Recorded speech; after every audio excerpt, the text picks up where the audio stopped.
before, I have seen a wonderful autograph book which has a wonderful signature at the end.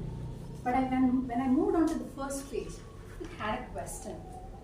Questions are paused, and when the answer it was not answered from the audience, it is a blast. But here the speaker handled it perfectly. Then she said, "You are not belong to my tribe." Wonderful start. That is how the opening was for the speaker. Then, in the speech, during the speech, she had the usage of buzzwords: ChatGPT, Grammarly, Chandrayaan-3. Wonderful connect. I was, as a person who knows about these updates, I was able to easily connect with her. Wonderful items. She had a wonderful vocal variety which made me to listen and curiously attach to her speech. And the last one, the last important aspect, the positive aspect about her speech was the body language. When she handled the steps of Kathak, it was good.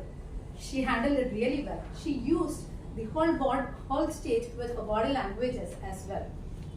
Telling about the improvement aspect of hers is that when I was going through each and every lines of that autograph, I think the ink was not enough to fill some gaps. She got stuck somewhere when she was recollecting what exactly has to be the next line I have to deliver for this speech.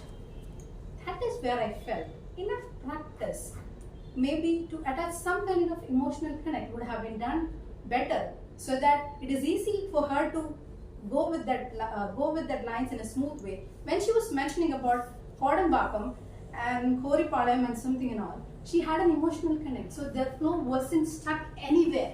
But in some places I saw there was a little pause. She was thinking about what's the next.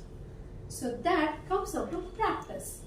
Having said that, let me conclude by saying the usage of buzzwords, opening and a best conclusion, and vocal variety and body language stage usage was the plus.